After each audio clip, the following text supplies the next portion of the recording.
Mano videkė apie kariuomenę YouTube'ai buvo parašytų žiauriai gerų klausimų, tai šiandien ir rytoj atsakinėsiu į juos. Nebeatsimenu kas, bet kažkas manęs klausė, kaip sekasi tais fiziniais dalykais, kaip sekasi kiekvieną dieną daryti mankštas ir kaip tiem žmonėm, kurie niekada neturėjo fizinio krūvio. Tai atsakysiu paprasčiausių dalykų, kad kariuomeniai su visokiais bėgimais arba žygiais arba dar kažkuo visada viskas vyksta pagal lėčiausią karį. Ir tai nebūtinai reiškia, kad čia bus super lengva, nes tada visi lauks jūsų, ne.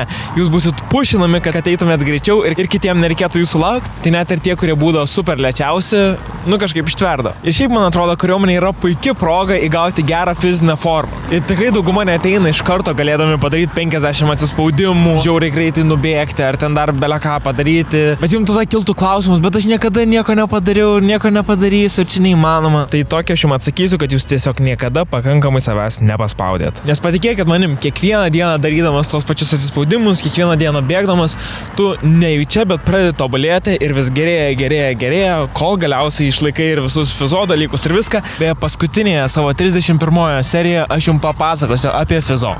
O ir šiaip turėdamas tokį didelį fizinį aktyvumą, nori ar nenori, bet tu sustiprėjai ir tau pradeda eitis tie visi dalykai. Aišku, nieko nesakau, atėjus fiziškai labiau pasiruošus, jau tau bus lengvesnė pradžia. O šiaip, ačiū, kad žiūrit ir komentuojat.